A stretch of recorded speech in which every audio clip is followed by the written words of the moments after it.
What is going on, everybody? What is going on? What is going on? What is going on? Welcome back to the channel. First and foremost, if you haven't already, hit that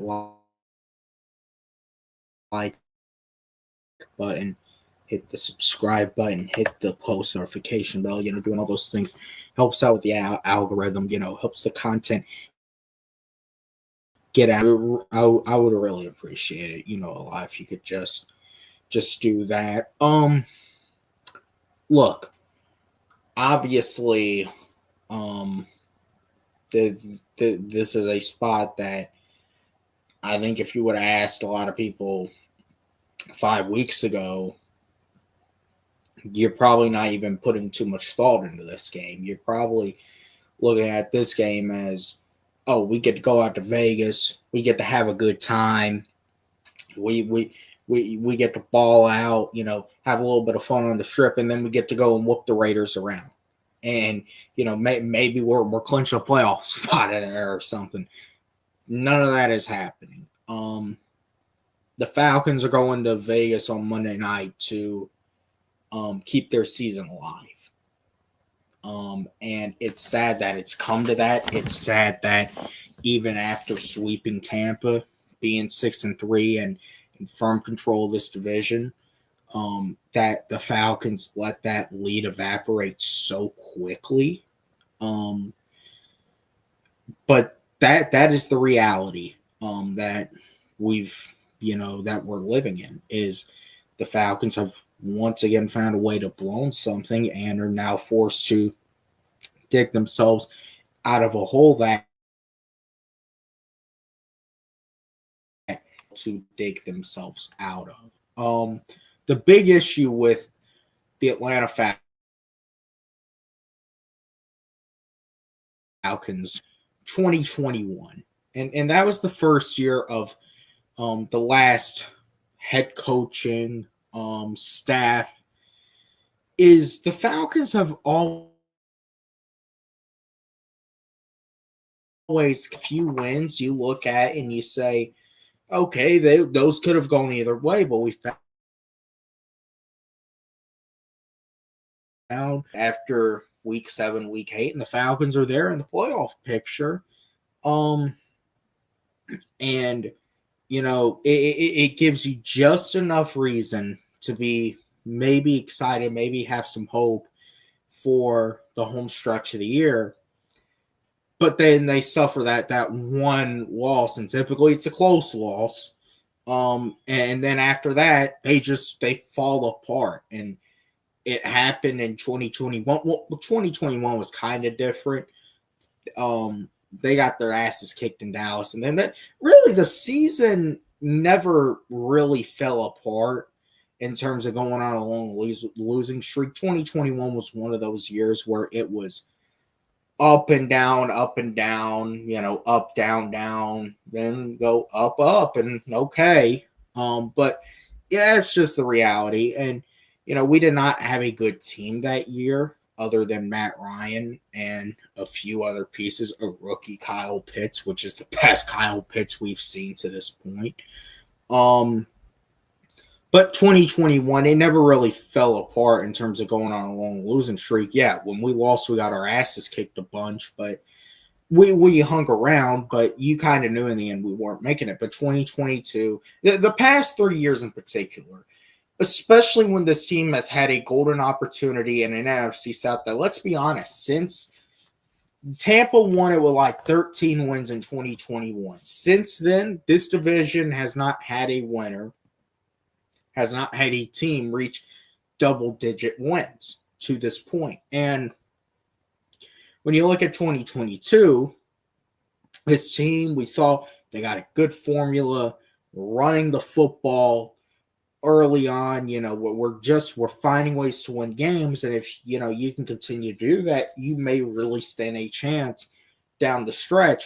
You absolutely fell apart after that loss. I believe it was to Sandy or the Chargers. We lost to the Chargers in 2022, and then the season fell apart. And then last year, we start off hot. we have a lot of hope about someone we'll be talking about in a minute. And Bijan looked great. The offense was running well. The defense was playing really good. We were in first place, and we went on a losing streak, but then we came out of the bye week. We made some changes, and we got to 6-6. But then after that, we would go on to lose 4 of our final 5, and we know how that ended with last year. And now this year, you are 6-3. The offense, bend but don't break defense, which I think you can say a lot about that and where that defense. But we were finding ways to win games, and we were 6-3, and we had a commanding lead in this division. And then you went to New Orleans and you lost that game that, quite simply put, it was a terrible loss and a piss poor performance. And since then, this team has been unable to bounce back. They haven't won since. And when you just look at some of these games, it is a team that has been spiraling out of control. They cannot win. When one thing goes right, the other goes absolutely wrong. And that has been the issue with the Falcons. And in a spot like this, where you look at a Raiders team that, let's be honest, they're young. They really, outside of Max Crosby, they really don't have anyone. And Brock Bowers. I'm going to give Brock Bowers his flowers. That dude is a baller. That dude is a freaking monster. Outside of those two, and Brock Bowers is young too. Max Crosby is really the only solid veteran piece on that team. Yeah, Brock Bowers is a superstar, but he's a rookie. Outside of that, they traded away Devontae Adams earlier in the year. This Raiders team, they really don't got anybody. Antonio Pierce, who they rallied behind last year to get him this job, get him this other opportunity to be the head coach of the team. And it hasn't gone well. And the Raiders do not have, let's face it, they have had a horrible year. This is a team that is currently in the Shedeur Sanders Cam Ward sweepstakes. And let's just simply put it as that's obviously something to look forward to, but not a good thing to look forward to, because obviously that means your franchise is shit. You don't have a quarterback. And as we learned the past few years heading into this year, I think we thought it changed. Now we're questioning, has it really changed? Do we actually have a solid quarterback to rely on? That you don't have the quarterback in the NFL, man. Listen, and you can look at several teams that this has happened to. Take the Cleveland Browns, for instance. The Browns honestly are a playoff team. Let's be completely real. But because they do not have a quarterback they can rely on, they have Diddy Watson, and I will once again say I'm glad he ain't here. They got Diddy Watson that dug him into a hole that no matter how entertaining Jameis Winston might be, he ain't digging you out of. He's not digging you out of 2-8. The same thing with God, give me another team, man. Just every year we see these teams in the NFL. They don't have the coach, or they don't have the quarterback. They don't have one or the other or the both. Those are the bad teams in the NFL. They are. The good teams in the NFL, they have the coach and they have the quarterback. Most of them do. Someone at least that maybe they're not the superstar, but you can rely on. And look at that, for instance, with a team like the Chargers. Jim Harbaugh and Justin Herbert are the only two things worth a shit on that team. Yeah, Ladd McConkey, but he's, as I said, he's a rookie. That whole entire team, the rest of them, you got J.K. Dobbins, who, when he's on the field, he is a solid player. but his issue is staying on the field, and that's a major issue. And outside of Lad McConkey, they basically got nickels on that team, and they're about to drag them to the playoffs. Jim Harbaugh and Justin Herbert. That's a good coach and a good quarterback. And everyone looks at Kansas City, for instance. Well, they got a good coach and a good quarterback. They're never going to have to worry. That's the issue in the NFL. And now I think with the Falcons, it has once again been raised. Do we have the quarterback? Or matter of fact, I think more so than that, because we do have a guy on the bench. I feel like a lot of the fan base is very intrigued to see as a first-round pick and would like to see perform.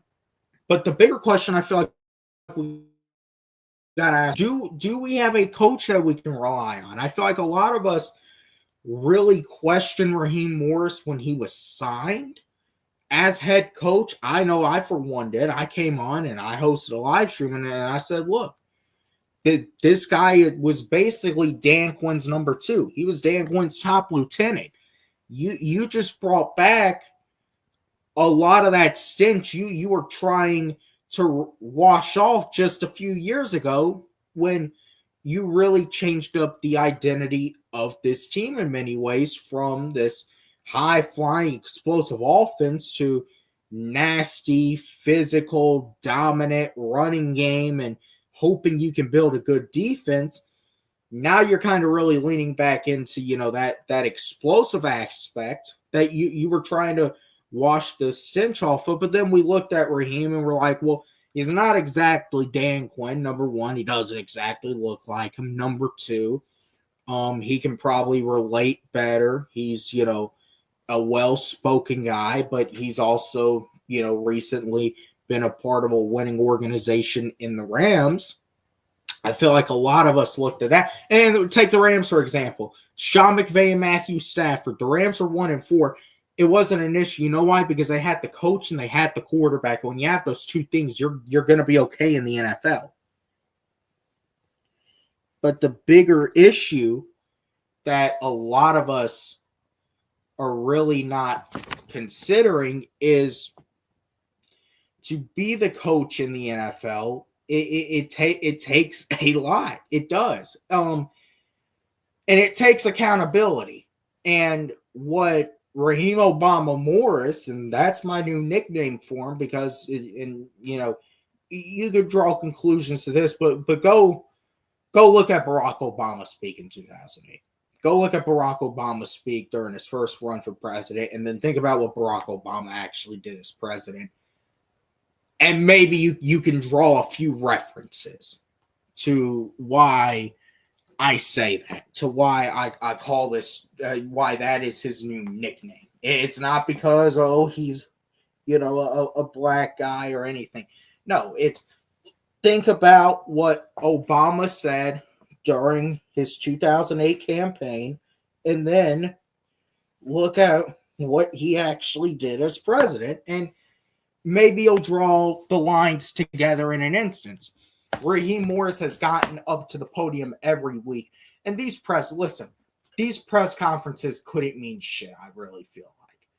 But when someone gets up there week to week and you hear the same bullshit out of his mouth, we didn't play good, but we did some stuff well. Kirk played better this week than last week. He only threw 2 interceptions instead of 4. That's the stupidest shit I've ever heard, especially for a 36-year-old that's making $180 million. That is probably the stupidest thing I could hear, and is the last thing I want to hear out of a head coach. So, listen, when you look and think about the team that we're competing for this division with, that is on the right-hand side of the screen. Their schedule is displayed, Tampa Bay. The thing with Tampa Bay, and the reason why they've obviously been able to go on this run lately to overtake us, Tampa Bay plays with a fire. No, they're not perfect. And yeah, it can come very ugly sometimes with Tampa Bay. And no, I'm not. Listen, how Tampa has won some of their games, I'm not really convinced that they're that good of a team. But Tampa still finds way to win these games. The Falcons have not been winning. That is the issue. And when you look at Raheem Morris every week saying, "Oh, we gotta reset. There's a new opportunity. We gotta look at the positives." There is no looking at positives when you lose. There's no looking at positives. When you lose, there is a reason you lost. And 9 times out of 10, it is just because you got outplayed. And how are you going to get better? You're no charity case. You're not the Panthers, who have absolutely been trash for 7 years, and they're finally competing with the Eagles and, some of that fan base. Yeah, they get a right to maybe claim a moral victory. And maybe the Falcons should too. Maybe the Falcons should too, because they've been in shit for as long as the Panthers have.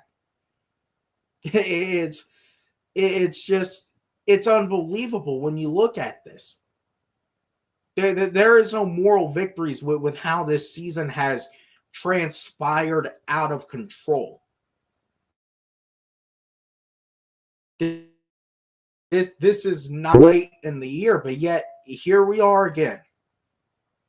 Week 15. Race for the division. Fighting to keep their season alive, fighting for any credibility. As far as staying in the playoff race or being taken serious by anybody, it goes. This is the situation we find ourselves in. We're having to go across the country to play the Raiders, and look, I can guarantee you, Vegas is going to be a real good time, man. Listen, if I could go to this game, first of all, I absolutely would, because that stadium looks absolutely beautiful. And Vegas is just one of those places. I've never been, but man, I would love to go to Vegas, and I'm definitely going to get out there soon. I'm telling y'all right now. Hopefully, within the next 3 to 4 years, I get a few things settled. Maybe the next time the Falcons are playing out in Vegas.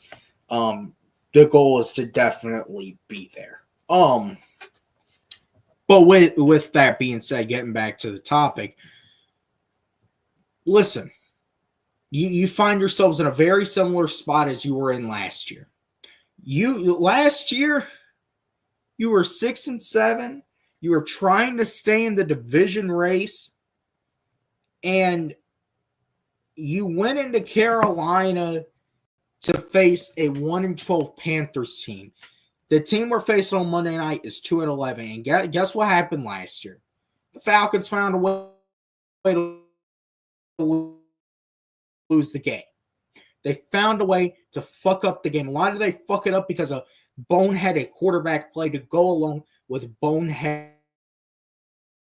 Sounds like what the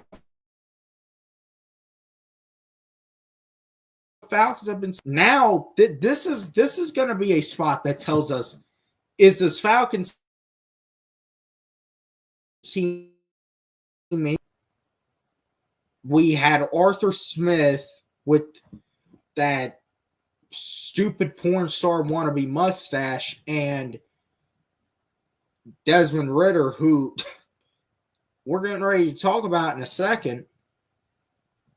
Except the only difference is that instead of paying Desmond Ridder $1.8 million, we're paying Kirk Cousins $180 million. And instead of looking at Arthur Smith as this old broken down junkie, they want us to make Raheem into this Hollywood superstar.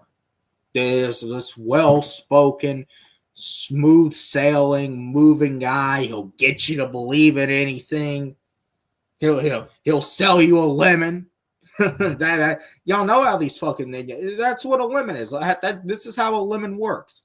A lemon, yeah, a lemon will start off running all right, but you get further down the road with it, you have it for a longer period of time, it starts fucking up even more. You got to take it into the shop even more. It's in the shop all the damn time. That's what the Falcons have been. This Falcons team is honestly looking like a big old lemon. And in order to turn the page, you got to win this game, and there's no arguing that, but it's more so turning the page on the collapses. That's what this is, turning the page on the collapses. Now, the Raiders are, you can say all you want, they're 2-11 and they're competing for the number one pick. That's absolutely true. They're still an NFL team, and this being on Monday night, and Antonio Pierce probably once again having the fire on his ass, having ownership on his ass, having him under a microscope. He's gonna feel that pressure, and he is going to, and I guarantee those players are going to come out on Monday night fired up to play for him. I do, because you can say all you want. This is a very dangerous spot for the Falcons to be in, going up against a team that has nothing else to lose. The only thing they have to gain is better draft position. Other than that, they got nothing else to play for. And on top of that, guess who could be starting at quarterback on Monday night for them? Desmond Ridder. And that seems like, I believe that could absolutely be a recipe made for a Monday night in hell for the Atlanta Falcons. If Desmond Ridder were to come out and beat this team after they literally dumped him for a guy who got injured in training camp, and that's it, nothing else. The guy that we traded for in exchange for Desmond Ridder, he got injured in training camp. He may never play an actual down in a Falcons uniform. And get on top of this, the team that we traded Desmond Ridder to, he's not even on anymore. We didn't trade him to Raiders. We traded him to Arizona. So look, man, this is about as dangerous of a spot you can be in for the Falcons. Because no matter what happens, I don't care Tampa Bay wins, loses on Sunday. If Tampa Bay, even if they do lose, if the Falcons lose in Vegas on Monday night, the season is done. There's no recovering from it at that point. There is essentially no way to win the NFC South for the Falcons, to be respectable, for anyone to buy in on this team for the final 3 games of this season, and honestly beyond that. Because then 1 year into a new head coach, you would be heading into an offseason where you started 6-3 and you blew the division. And you haven't been into the playoffs, if that were to happen, in 7 years. And you got to do something. You do. And let's be clear, this game on Monday night in Vegas is absolutely going to be huge. I feel like for almost a lot of people in that Falcons organization, a lot of people really are going to need to hope and pray to God that the Falcons finally get their shit together, or at least play better by default than the Raiders and come out with the win.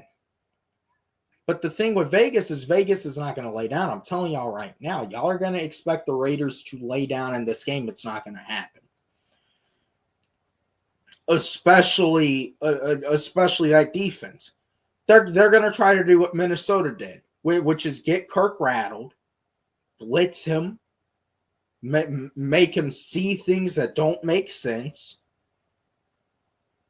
and make him be put in that uncomfortable position, like on that second pick, for instance, to make someone like Kyle Pitts his primary target, and we know that's been a recipe for disaster.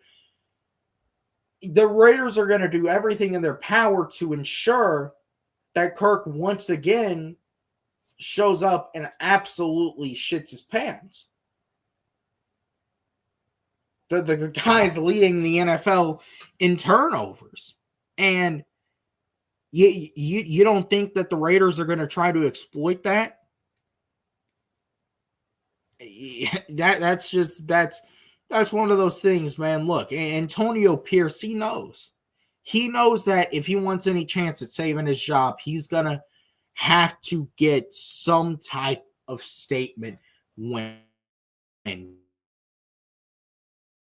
to even if his job is safe. Go in there at the end of the year and say, look what we did. We knocked the Falcons out of playoff contention again. Because that is what the Raiders are honestly. They're gonna come out and they're gonna give it their all on Sunday, because if they don't, a lot of those motherfuckers are probably done there. You gotta think, man, there's people on the Raiders that are fighting for a roster spot that are gonna be in search for a job. So, number one, no, this game is not going to be an easy game to win. It's not going to be a blowout. The Raiders are going to come and fight. Now, let's be clear. The Falcons are absolutely the better team. They got more talent, and I think in every single box, yes, they should absolutely check it off. But what matters is what is out on that field. And enough of the fucking talking and enough of the fucking bullshit that we're hearing. It just go get a fucking win. That's all I'm saying. Go get a fucking win for the sanity of this fan base, for the sanity of the team. Go get a win and at least make these final few weeks a little bit interesting. A little bit interesting for the fans who have went to those games all year, who have rocked with this team all year. Make it interesting for them, if nobody else. But the thing is, man, it's hard to find a really good feeling about this game. It is, because this just feels like a game that is set up against the Falcons all the way. It does. Listen, I hope I'm wrong. I am. I really hope I'm wrong. I had a good feeling about the game going last week, going into Minnesota. I had a good feeling the Falcons were going to find a way to win. They didn't. So I hope I'm wrong. I just, as I say, I don't have a good feeling about this. I really do not. I believe this. Now look, I believe that the Falcons go into Vegas and do what they're supposed to do, accomplish what they're supposed to accomplish. Yeah, they can win, because there's a reason the Raiders are fighting for the top pick in the draft. But the Raiders, they're not just going to get killed. They're not going to lay down. They're going to fight. They are. So you're going to have to go in there, and if you're even going to if you're even going to make these last few weeks look like anything, when you look at your games and you look at Tampa's games, because the schedule, realistically, if you look at it for the Falcons, there's one team with a winning record on there. The other teams on there have like combined 7 wins to 32 losses. That's absolutely pitiful. But it is also, we have learned, a spot where the Falcons would love nothing more than to absolutely fuck it up.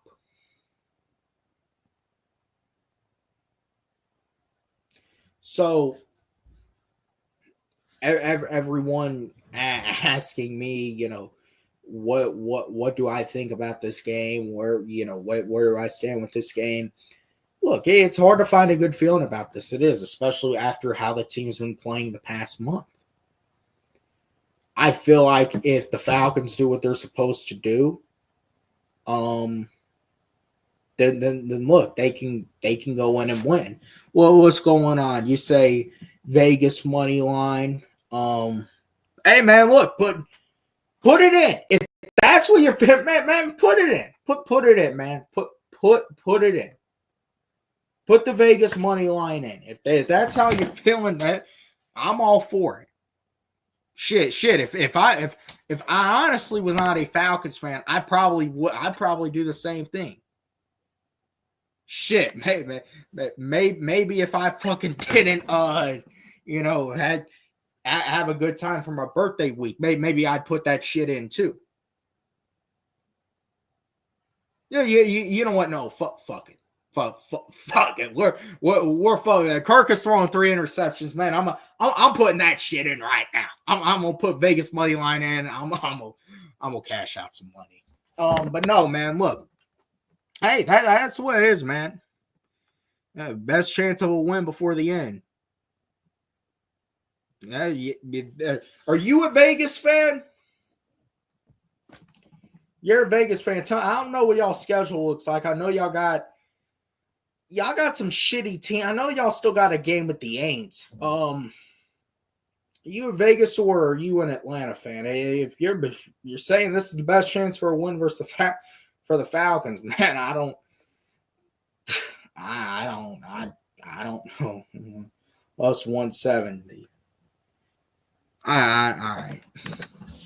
No, but I mean, look, in all seriousness, this right here is a game you got to win. If you go into Vegas and you take care of business, you're going to win this game. But if you don't and you fuck up, you're going to lose. If you find a way to fuck up, if Kirk comes out once again and he's on bullshit, you're going to lose. He makes mistakes, you're going to lose.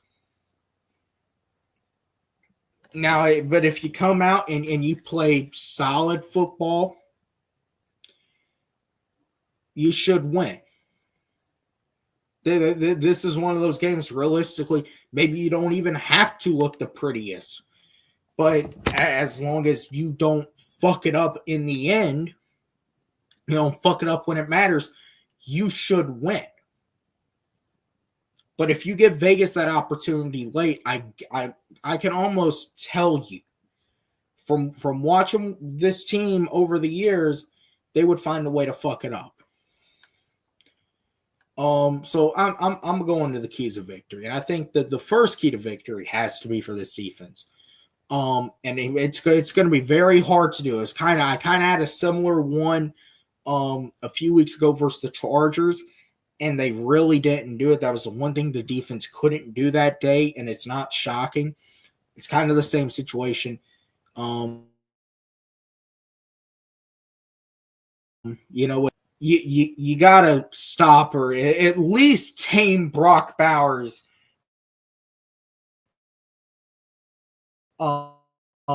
You gotta hold Brock Bowers in a large extent in check because, man, Brock Bowers has been absolutely just fucking people up all year. He has been the one bright spot for Vegas, and he has really been a solid player. That goes without saying. He's probably, honestly, if the quarterbacks weren't having as good of a year as they're having, he'd be right up there in the offensive rookie of the year conversation.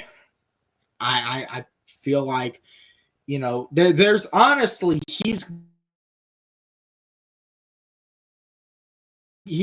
limiting his ability to make those big plays. That is what it is. He gets the ball in his hands, limiting the amount of yardage he does, and really limiting the amount of damage that he can do on those catches. Second key to victory, I really feel like is look. this is kind of how you got to roll the rest of the year. And I said this last week, and you did do this to an extent, even though I don't feel like you did it enough. And it is the offense relying on the running game. That is what sets up your offense. Bijan Robinson and Tyler Algier. Those are the two guys you really need to be leaning on. It is December football, and it's time to lean on your running game, especially when your quarterback isn't playing good. This is what you got to do. And look, Kirk ain't thrown a touchdown since November 3rd. At this point, you got to win a game. And it is another situation where you got to rely on your running game. And if you can rely on your running game, you have a good chance to win, because outside of Max Crosby, Vegas doesn't really have anyone major that can stop the run. They got a few all right players because of how dominant of a force Max Crosby is. But Vegas, they're really not all that special in terms of stopping the run. That is not their style. Antonio Pierce is a DB, DB's coach. And really the way I see it with Vegas, I feel like their strength is more so in the secondary. And I definitely feel like you can get some yardage running the football on that defense. And I feel like that's what you're gonna have to do on Monday night. Gotta be a big day for Bijan. He can go over 1,000 yards rushing in this game. Same for Tyler Algier. He, gotta be a big one for him. They both gotta get in my opinion, Bijan's gotta get more than 15 carries. Tyler's gotta get more than 10. That is how you gotta manage this thing. And obviously, Kirk, you just set him up in good situations to where he cannot make bad decisions. Even though that is obviously easier said than done. And number 3, probably the biggest one, limiting the mistakes.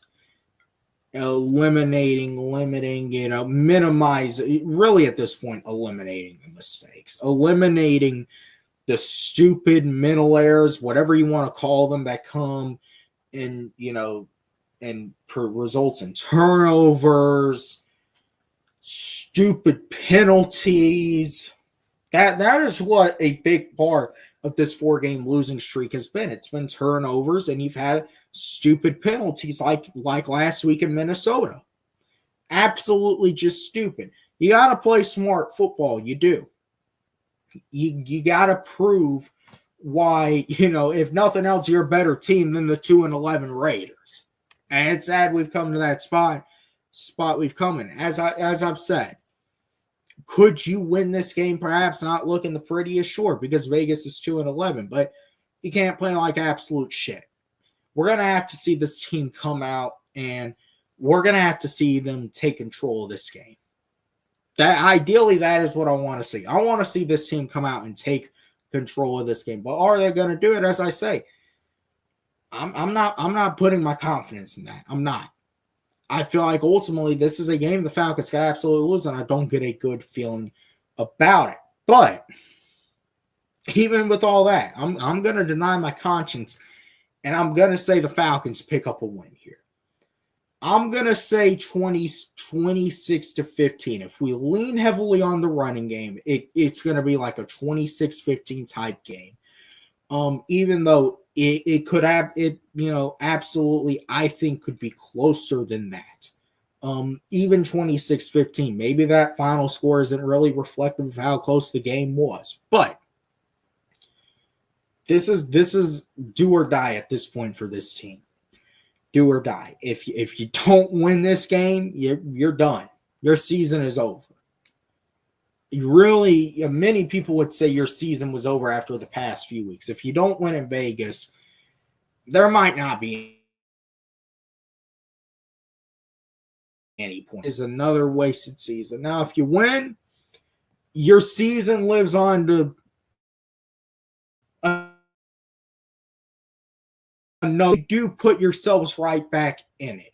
because Tampa has a tough game versus the Chargers that I think a lot of people are picking the Chargers to win. So ultimately, Tampa, if they are to lose and we were to win, yes, we would once again be atop the NFC South. But that's the thing. More than anything, we have to win.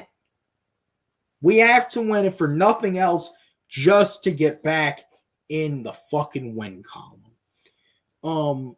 And I feel, and it can absolutely be done if you just, as I say, and mainly look, you want to obviously limit what Brock Bowers can do, and you got to definitely focus on that. But having the offense operate through the running game all night and eliminating the stupid call it. If you do that, this team can win.